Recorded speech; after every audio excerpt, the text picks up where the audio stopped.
Merhaba arkadaşlar, ben Nihat. Eğer bu videoyla ilk kez beni tanıyorsanız, ben gezmeyi, öğrenmeyi, keşfetmeyi, farklı hayatlara dokunmayı seven biriyim. Şu ana kadar 30'dan fazla ülkede bulundum, bazısına yaşadım ve hala keşfetmeye devam ediyorum ve mevcuttaki keşfediş sürecim Budapeşte de devam ediyor. Kanalımda da gezdiklerimi, gördüklerimi, öğrendiklerimi, gönüllülük çalışmalarını, gençlerle ilgili süreçleri ve Avrupa'da yaşama dair bilgileri kendi deneyimlerimden yola çıkarak aktarmaya gayret ediyorum. Hazırsanız bu videoda da başlayalım. Evet, esasında YouTube camiasında çok fazla gördüğümüz ve birkaç tanesini izledikten sonra da geçen gün uzanırken ben acaba 30 yaşıma geldim ve neler için iyi ki bunları yaptım diyorum diye düşünmeye başladım.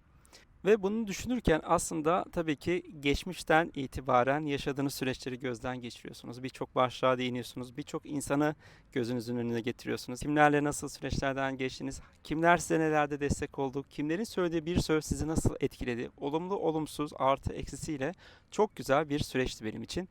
Bunu videonun başında hepinize yaşınız kaç olursa olsun o yaşınıza kadar neler öğrendiniz? Sizin için iyi ki dediğiniz neler vardı? Keşke dediğiniz neler vardı? Bunları düşünmek, yazıya dökmek bence çok keyifliydi. Bunu söyleyerek başlamak istiyorum. İlk başım videolarımı takip edenlerin bileceği üzere gönüllülük çalışmalarına katılmak arkadaşlar. Bu benim hayatımı, yaşam tarzımı toptan değiştirmiş bir süreç. Şöyle bahsedebilirim. Ben kendim bileli çevremdekilere dokunmaya çalışan, yapabildiğince destek olmaya çalışan biriyim. Lisedeyken evimizin salonunda kardeşim ve kuzenime İngilizce dersi verdiğim, onlar henüz daha 6 ve 7 yaşındaydılar, bir süreç. Daha sonrasında diğer komşumuzun katılması, başka bir kuzenimin katılması, kardeşimin okulundan arkadaşlarının katılmasıyla yaklaşık 7-8 kişilik bir sınıf halinde 4-5 ay süren bir süreç olmuştu. Dolayısıyla bunu ben tamamen keyfi olarak hafta sonları bir lise öğrencisi dışarıda belki arkadaşlarıyla top oynamak, sohbet etmek, gezmek, dolaşmak varken bunu da yapıyordum. Bu bana çok keyif veriyordu aslında. Yaşlılarla, komşularla, teyzelerle, amcalarla oturup sohbet etmek çok hoşuma gidiyordu. Dolayısıyla aslında yapı olarak karakterimde diğer insanlara dokunmak, bildiğimi paylaşmak, bir yandan öğrenmek hep vardı. Fakat üniversitedeyken almış olduğum burs programı sayesinde bize verilen ilk eğitim gönüllülük nedir başlıklı bir eğitimdi. Ve o eğitimi alırken ki yaşadığım hissiyat, heyecan gerçekten çok farklıydı. Yani bir an önce orayı keşfetmek istedim. Neden? Çünkü şunu hissettim. Ben bir şeyler yapıyorum, yapmak istiyorum. Benim gibi olan insanların bir araya geldikleri oluşumlar varmışı o eğitimde gördüm. Eğitmenimiz de sağ olsun çok güzel aktarmıştı ama eğitmenimizin giydiği kıyafeti dahi unutmuyorum arkadaşlar. O günkü giymiş olduğu üzerindeki kıyafeti hatırlıyorum. Ne yazık ki ismini hatırlamıyorum ama olur da bir gün bu videom ona denk gelirse, izlerse ona çok çok teşekkür ediyorum. Ve daha sonrasında ben üniversitedeyken sivil toplum, köpek çok tatlı, sivil toplum, gönüllülük nedir, nerelerde nasıl katkı sunabilirim araştırmaya başladım. Tabii ki karşıma çıkan ilk unsurlar okul kulüpleri oldu. Okul kulüplerine katıldım. Başka derneklerden kişilerle tanışmaya başladım. Çok daha başlarında tabii ki artık gönüllülük yapmaya başladım. Ve Türkiye'nin özellikle doğusunda, kırsal alanında köy okullarındaki çocuklara yönelik projelere katıldım arkadaşlar. Ve bu benim 18-19 yaşındaki Nihat olarak gerçekten bir yerlerde bana ihtiyaç olduğunu, bizlere ihtiyaç olduğunu bana göstermiş oldu. Bir yerlerde benim bir şeylere dokunabildiğimi göstermiş oldu esasında. Ve daha sonrasında ben bu alana daha fazla katkı sunmaya, daha fazla içine girmeye, nerelerde nasıl bulunabilirime bakmaya başladım arkadaşlar. Tabii üniversitede tasarım okuduğum için tasarım okurken herhangi bir ders notunuz olmuyor fotokopiden alıp çalışabileceğiniz. Sizin sürekli bir şey tasarlamanız, onun üzerine tekrar katkı sunmamız, bazı detayları çözmeniz gerekiyor ki hocanıza da sunum yapabilirsiniz. Böyle bir durumdayız. Finalleri çok az kalmış. Bir telefon geldi. Bir arkadaşım dedi ki Nihat, Ardahan'da bir proje var. Orada 10 gün bir köyde bildiğimiz, ilgilendiğimiz alanlara dair öğretmenlik yapacağız. Böyle bir değişim programı aslında. Çok heyecanlandım yani. Ardahan'a daha önce hiç gitmemiştim. Okulda ortaokul öğrencileriyle bir araya gelmiş olmak. İşte ben o zaman için fen bilgisi, İngilizce ve resim derslerini seçmiştim. O konularda bildiklerimi aktarabilmek çok iyi gelmişti. Çok heyecanlandırmıştı beni. Ve en yakın arkadaşım o dönem için okul birincisi olarak mezun olmuştu arkadaşım. Ona söylemedi ki Nihat, tamam o da bir proje ama bizim burada yapmamız gereken tasarım projemiz var. Hani bireysel bir projeydi ama çok kızmıştı. Yani otur şurada projeni yap yeter, aynı zamanda başka insanların peşinde geziyorsun vesaire. Okul hocalarım dahi bana o sosyal okula hoş geldin vesaire deyip takılıyorlardı. Hocalarıma konuştum. Dedim ki ben gerçekten gereken emeğimi göstereceğim, çalışmamı yapacağım. Hocalarım sağ olsunlar anlayış gösterdiler ve ben işte prototipim, çizimlerim, kalemlerim, boyalarım, markerlarımı aldım ve Kars'a doğru yola çıktım. Uçakla Kars'a gidiyorum. Tabii ki bizim tasarım okuyan varsa çevrenizde ya da içinizde her zaman yanımıza bir eskiz defteri olur. Yani nedir bu? İşte sürekli aklımıza gelenleri karalarız. Çünkü bir proje yaparken, bir şey tasarlarken arkadaşlar gece gündüz o sizin zihninizdedir. Uyurken bazen rüyanızda bir şey görürsünüz, kalkıp hemen çizmeye çalışırsınız. Çünkü o detayı bir daha yakalayamayabilirsiniz. Böyle bir süreç var. Ben de uçaktayım. İşte 2 saate yakın bir yolculukta eskiz defterimi çıkardım. Çizim yapıyorum. O zaman bir makine tasarlıyordum ve makinenin bir parçası var. Detayını çözmeye çalışıyorum. Uçakta çizim yaparken yanındaki yolcu bir beyefendi yaklaşık işte 40 yaşlarında sohbete başladı. Ne okuyorsun, ne yapıyorsun, ne çiziyorsun vesaire. Ben de ona işte endüstri ürünleri tasarım okuduğumdan bahsettim. O da mekatronik mühendisiymiş ve bir şirkette, bir plastik şirketinde kalıp tasarımı üzerine bir alanda çalışıyormuş. Dedim ki işte böyle bir şey çözmeye çalışıyorum, detay çözmeye çalışıyorum ama işte hangi plastiği kullanacağımı bilmiyorum. Hocamız çok sağlam, dayanıklı bir plastik bul demişti. O da işte ondan sonra dedi ki ben böyle bir şirkette çalışıyorum ve bana bazı plastik isimleri söyledi yani malzemeler söyledi. Ben o malzemeleri daha öncesinde hiç duymamıştım. Onları not aldım. Daha sonrasında işte sohbet ettik, konuştuk. En büyük hatam kendisine dair herhangi bir iletişim bilgisi almamış olmak. O da eğer bu videoyu izliyorsa buradan ona teşekkürlerimi sunuyorum. Sohbet ettik, indim ve ondan sonrasında karlı bir Ocak ayından bahsediyorum arkadaşlar. Ocak ayında Kars'tan Ardahan'a da otobüste geçiş yaptım. Ben tabii ki okula gidiyorum. Gündüzleri çocuklarla beraber vakit geçiriyoruz, çalışmalar yapıyoruz. Akşamları ben oturup çizim yapıyorum, projemi yerleştireceğim. O beyefendinin söylemiş olduğu ürüne de internetten bakmaya çalışıyorum.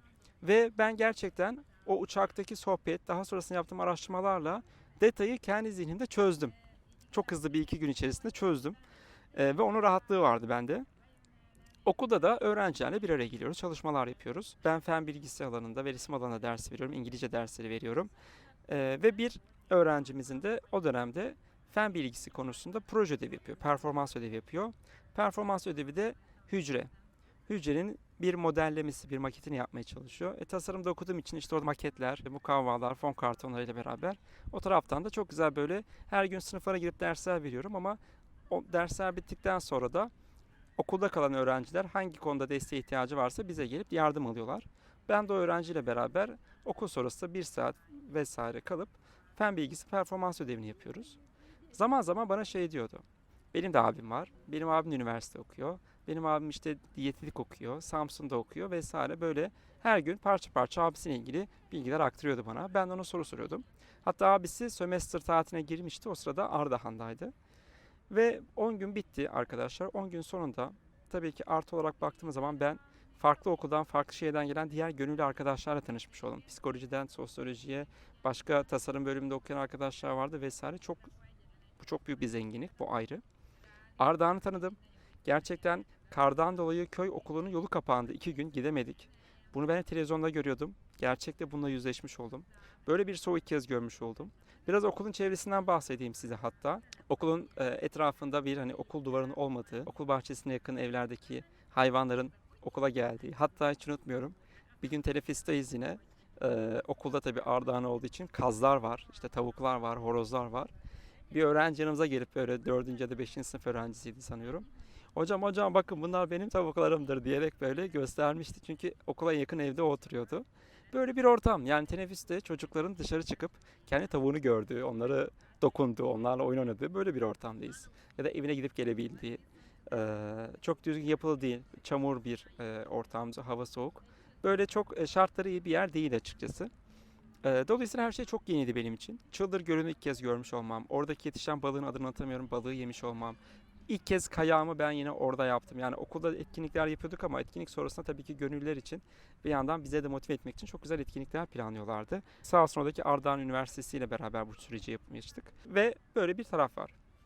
Proje bitti artık ve son gün tabii öğrencilerle vedalaşıyoruz. Küçük küçük mektuplar yazanlar var, çizimler yapanlar var vesaire. Ve o ara ara performans ödevine yardımcı olmuş olduğum 7. sınıfa giden kız öğrenci en son bana şey demiş. O da bana bir mektup verdi diğer arkadaşları gibi ve Nihat abi ben sana bir şey söylemek istiyorum ama kulağına söylemek istiyorum dedi. Ben de ona doğru eğildim. Ve kulağıma şu cümleyi kurdu arkadaşlar. Bu cümle benim aslında gönüllülüğü bir yaşam tarzı haline getirmemde etkili olan cümlelerden biriydi arkadaşlar. O da şuydu. Nihat abi, biliyor musun?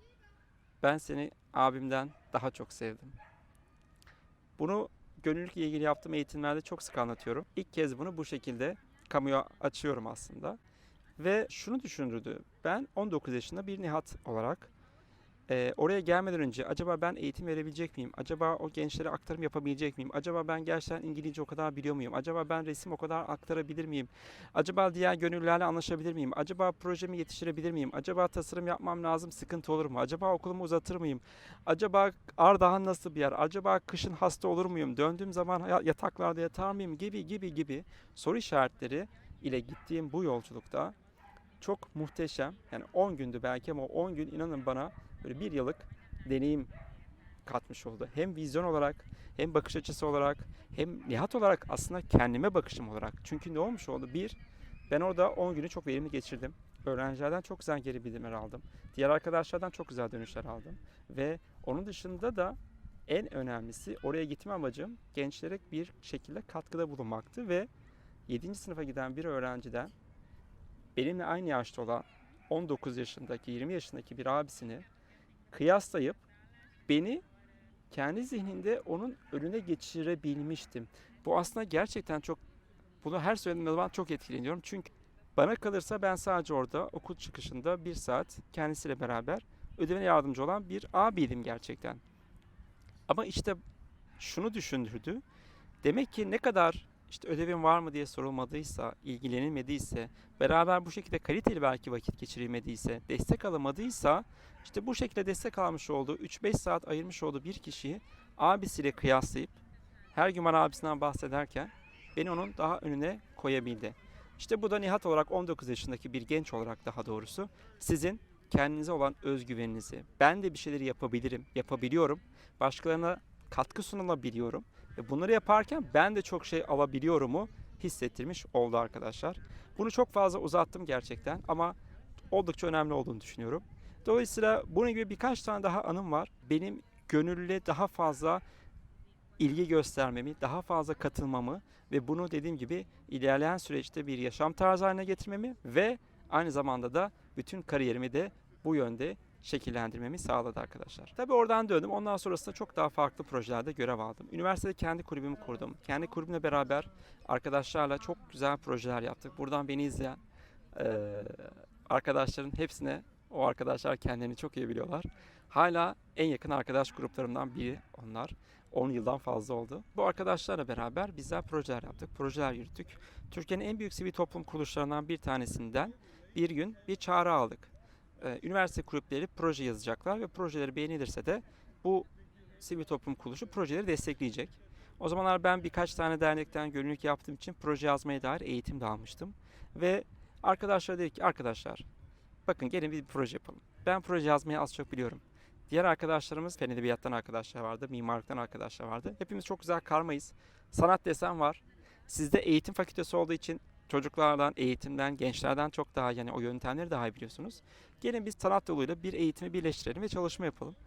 Ve oturduk üniversite kampüsünde gerçekten böyle kağıt kalemlerle yazarak, çizerek, ederek, güzel bir çaba sarf ederek projemizi yazdık.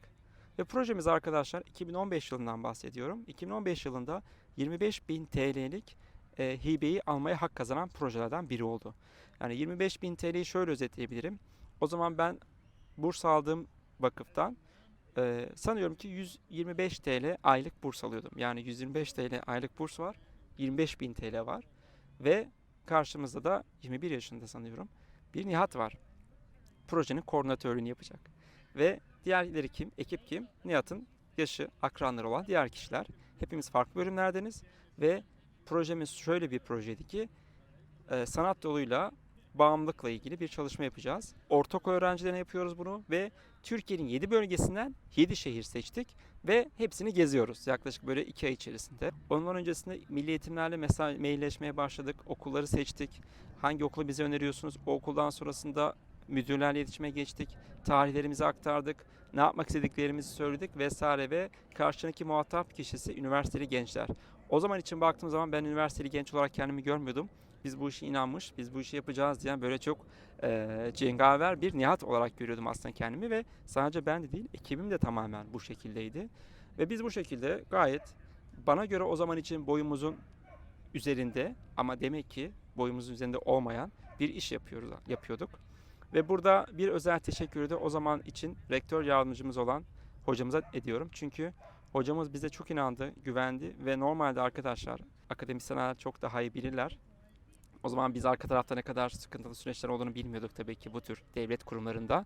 Ama hani bir okulun okul aracını, servisini böyle 2-3 gününe bile almış olmak ya da o işte çalışan memurun, şoför olarak çalışan memurun 2-3 gününü kapatmak bile çok zorken rektör yardımcımız dedi ki arkadaşlar siz madem bu şekilde Türkiye'yi gezeceksiniz proje kapsamında biz de size bir araç bir de şoförü 10 günlük 15 gün sanıyorum 15 gün boyunca veriyoruz dedi. Çok çok yani büyük bir inanmışlık gerçekten. Hesabımızda üniversitenin adına açılmış 25.000 TL para var ve bunu kontrol etme yetkisi de Nihat Yücel'de. Muazzam. Biz tabii projenin ilk uygulamasını İstanbul'da yaptık. Ondan sonrasında aracımıza bindik. Çıktık yola. İşte Muğla, Mersin, Gaziantep, Konya şeklinde geziyoruz arkadaşlar. Bu süre içerisinde gerçekten yani gittiğimiz yerde okul müdürüyle tanışıyoruz. Malzemelerimiz var. Her şeyi planlamışız. Konaklamadan bir arkadaşımız sorumlu, yeme içmeden bir arkadaşımız sorumlu, okula yetişmen bir arkadaşımız sorumlu, içeriklerimizi hazırlamışız. İnanılmaz. Yani şu anda baktığım zaman gerçekten arkadaşlar, o ekipteki arkadaşlar her birimizi tekrar tebrik ediyorum. Çok muazzam bir iş yaptık. Neden muazzam iş yaptık diyorum? Çünkü biz bunu kendi aramızda tabii ki zaman zaman hepimizin aynı yaşta olmasından dolayı sıkıntılar, pürüzler, krizler çıktı mı? Çıktı tabii ki. Bunlar çok doğal. Ama Nihat olarak da projenin koordinatörü olarak hem aynı zamanda akranlarımla aynı şeylerden etkilenip bir yandan da bulunduğum sorumluluğun bilincinde olarak hareket etmeye çalışmak bana çok şey öğretti. Yani o ekip yönetmek, duygularımı kontrol altına almak, arabulucu olmak, herkese eşit davranmak, fikirlere herkese kapsayıcı olmak. Çünkü hepimiz üniversiteliyiz ve hepimiz bir yandan da çok yoğun bir okul dönemi bıraktık. Hepimiz yani tarih okuyan var, edebiyat okuyan var, mimarlık okuyan var. Dolayısıyla hepimizin ders dönemi farklı. Buna rağmen hepimiz gerçekten büyük bir özveriyle bu yola çıkmıştık. Projemizi uyguladık ve döndük. Toplamda 7 farklı okulda biz arkadaşlar yaklaşık 700'e yakın çocukla çalışmış olduk ve proje çok başarılı oldu ve projemizi tamamlayarak yurdumuza, evimize, okulumuza geri döndük. Tabii ben bu esnada çok daha fazla çalışmalar yapmaya gayret ediyorum ve bir tasarım öğrencisi olarak da zorunlu yapmamız gereken stajlar var. Ve bu stajların bir tanesini çok isteyerek çok ünlü, meşhur bir kırtasiye şirketinde yaptım. Uluslararası bir şirkette. Ve 2 saat gidiyorum, 2 saat geliyorum staja. Böyle bir uzaklıktaydı evime ama çok mutluyum. Çünkü o işte kalemleri görmek, işte kırtasiye ürünlerini görmek zaten tasarım okuduğum için okumadan önce de çok sevdiğim alanda. Hala da beni kırtasiyeye atın. 3 gün benden haber almasanız almayabilirsiniz. Her şeyi incelerim, kalemler, renkler, dokular vesaire vesaire. Ve orada stajımı yaparken çok da güzel geçiyordu staj. Stajın ortalarındayım, yaz dönemi. Arkadaşlardan biri yine aradı dedi ki, Nihat bir proje yapacağız Kayseri'de. Sen de gelir misin? Yaklaşık bir 2 hafta sürecek. Yine çocuklarla beraber yaz okulunda atölyeler yapacağız. Ben dedim ki ben çok gelmek istiyorum ama stajdayım maalesef ve stajdan izin alamam tabii ki. Ertesi gün oldu. Staja gittim. Masanın etrafındayız. 3 tane tasarımcı, ben, stajyer olarak tek stajyerdim. İşte pazarlamadan birileri, tasarımdan birileri oturduk. İşte rakip analizleri, diğer işte markalar şöyle bir kalem yapmış, bizim şöyle bir kalem yapmamız lazım. İşte üzerine çalıştığımız tasarımlar bunlar vesaire derken böyle konuşuyoruz. Benim aklıma şey var. Şimdi Kayseri'de olmak var. Yani orada somut olarak o gençlere, çocuklara, insanlara dokunmak, yeni kişilerle tanışmanın vermiş olduğu heyecan. Yoksa aslında tasarımdan mutsuz değilim. O sırada ben şunu düşündüm. Şöyle bir etrafa baktım. Onlar böyle hararetli bir tartışma içerisindeyken kalem üzerine rakip analizleri falan konuşurken ben şunu düşündüm. Yani ben seneye mezun olacağım ve ben de bu kişilerden biri olacağım. İşte birinin saçları dökülmüş yani yaklaşık 45 yaşlarında vesaire. Şimdi burada Herkes geliyor sabah 8 akşam 5. Enerjisini, vaktini, bilgisini buna ayırıyor. Ay sonunda maaş alıyorlar. Ama bu kadar emeği biz niye veriyoruz? Yeni bir kalem tasarlamak için. Ama zaten bir sürü kalem var gibi tamamen kendi mesleğime ters düşecek bir düşüncede buldum kendimi. Yani örnek veriyorum, bir işte küçük ev aletleri tasarlayan şirkete tasarımcısınız. Ütü tasarlıyorsunuz. Ütü var. Tabii ki bunu geliştirmek vesaire çok tasarım anlamda çok farklı bir nokta ama şunu düşündüm. Yani emeğimi, zamanımı, bilgimi ben bunu aktaracağım. Ay sonu maaş alacağım. Şirketin bunun üzerinden sattığı kadar para kazanacak. Ben bir sonraki ay tekrar aynı maaş alacağım. Kime nasıl dokunuyorum mu düşünmeye başladım. Bunu böyle her anlattığımda çok gülüyorum. Çünkü o staj hani normalde kariyerim için çok iyi bir stajdı vesaire deriz ya, gerçekten benim kariyerimi şekillendirmemde en önemli deneyim oldu. Ondan sonrasında ben şunu düşünmeye başladım. Acaba ben bu mesleğe devam etmeli miyim? Okuldayken de bu arada arkadaşlarım çok iyi bilirler. Hani örnek veriyorum, arkadaşlar bir araba tasarlıyorken ben tekerlekli sandalye tasarlamaya gayret ediyordum. Yani yaptığım her üründe mümkün olduğunca topluma fayda sağlayacak bir amaca hizmet etmesini önemsiyordum. Ama piyasada bunun çok karşı maalesef yok, dürüst olmak gerekirse. Daha sonrasında hocalarıma konuşmaya başladım. Çok sağ olsun yine okuldaki hocalarım çok güzel, çok iyi bir mentörlük yaptılar bana. Tasarımı seviyorum ve dediler ki özetle, yani Nihat, buradaki tasarım bilgini sen farklı disiplinlerle bir araya getirebilirsin. Çünkü tasarım aslında hayatın her yerinde var. Ben de buradan hareketle birazcık aslında mezun olduktan sonra şunu düşünüyordum. Mezun olduktan sonra ben bir sivil toplum alanında çalışmak istiyorum.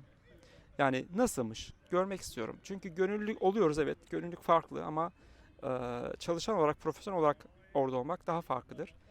Belki beni orası daha fazla besleyecek gibi bir düşünceye girmiştim. Ondan sonrasında tabii son sınıfım artık. Sivil toplum kuruluşları odaklı işte staj başvuruları, iş başvuruları vesaire yapmaya başlıyorum. Ve bir gün bir telefon çaldı. Daha öncesinde 25 bin TL hibe almış olduğumuz kuruluştan bir üst düzey yönetici dedi ki, tabii tanışıyoruz biz de daha öncesinde çok aktif olduğumuz için orada.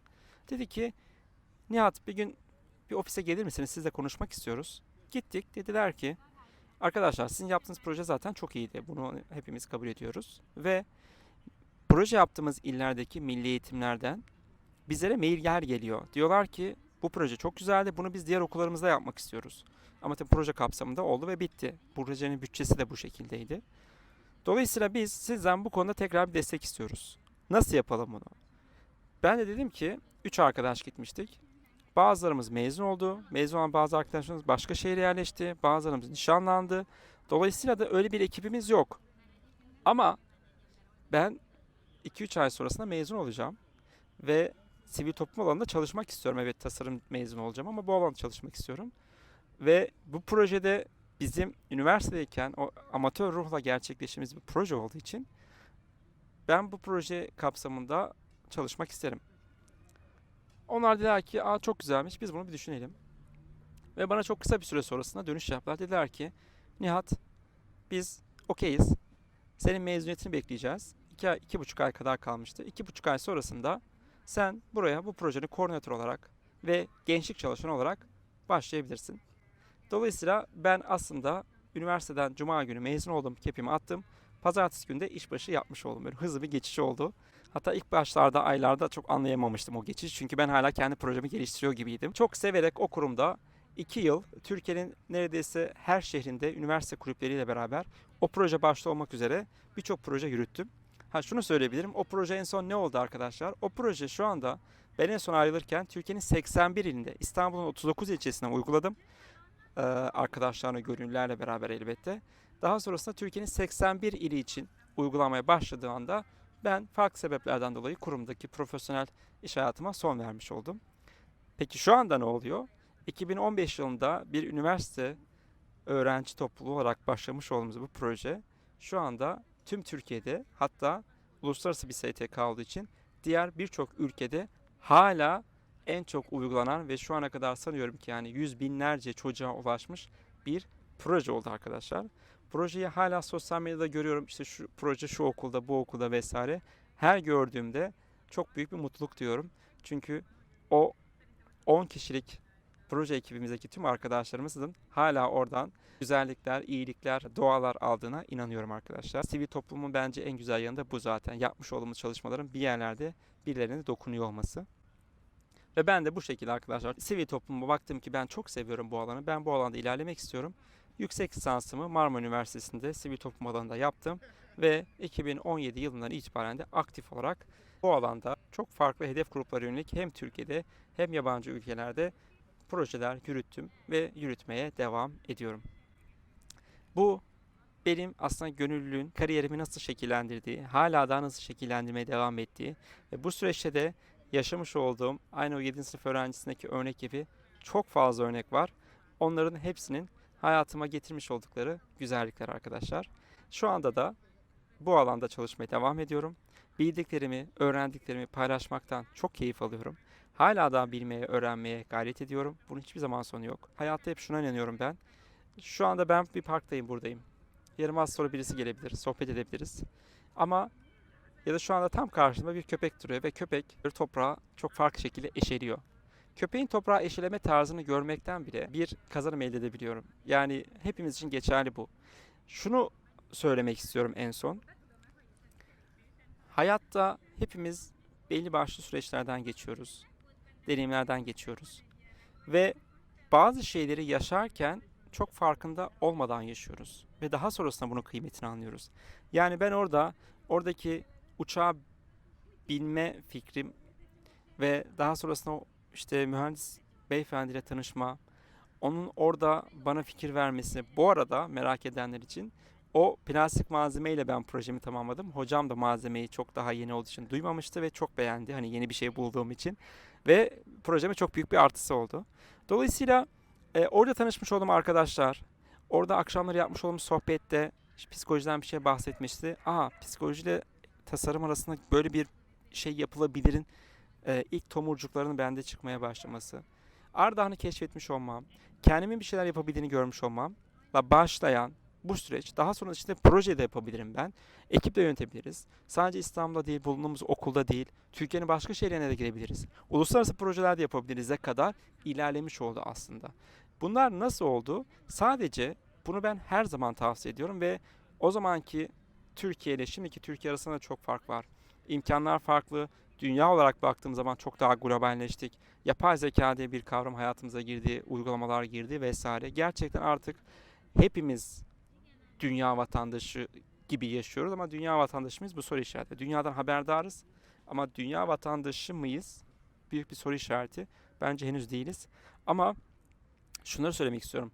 Özellikle genç arkadaşlar için söylüyorum ve bunun aslında yaşla bir ilgisi yok. Çok insan tanıdım sivil toplumda. 40 yaşında, 50 yaşındayken gönüllülüğü keşfetmiş. Keşke 20'lerinde bunu keşfetseydim diyen.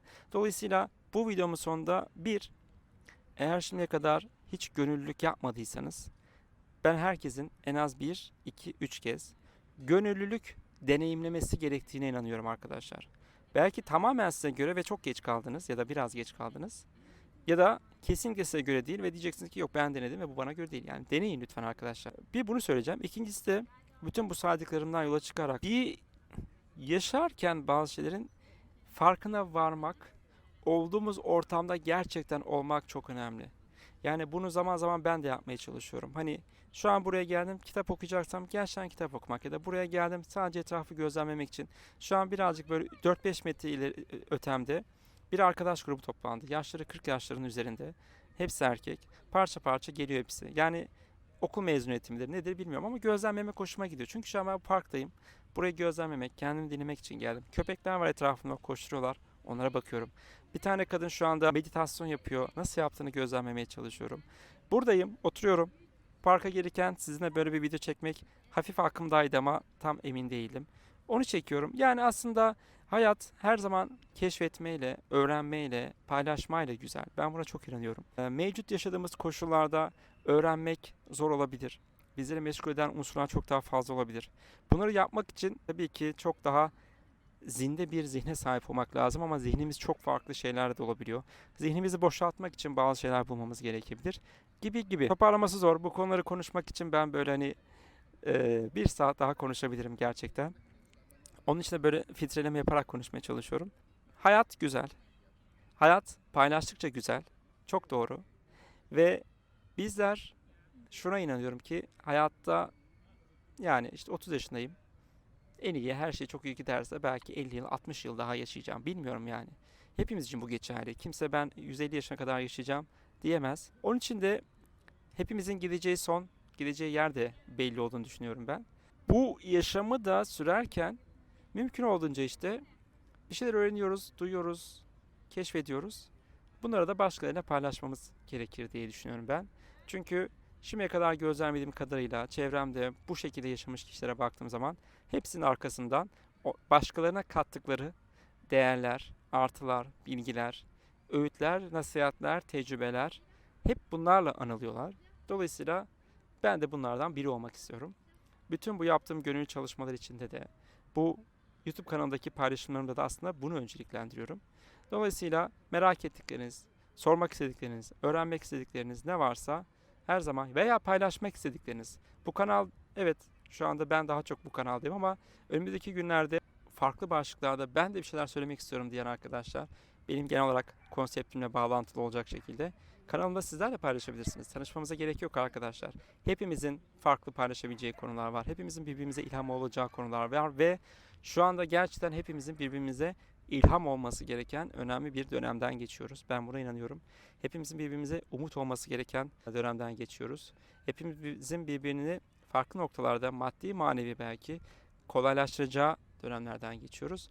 Onun için de bu kanalda ben bu yüzden varım. Bu kanalda benimle beraber bu şekilde adım atmak isteyen bütün herkese de kanalımın kapısı, mikrofonum gördüğünüz üzere sonuna kadar açık arkadaşlar. Ve tüm bu anlattığım süreçlerde hayatıma giren, katkı sunan bütün iş arkadaşlarıma, gönüllü arkadaşlarıma, ekip arkadaşlarıma, hocalarıma, aileme çok çok teşekkür ediyorum arkadaşlar. Bir sonraki videomda iyi ki yaptım dediğim bir başka başlığı derinlemesine konuşmak dileğiyle kendinize iyi bakınız.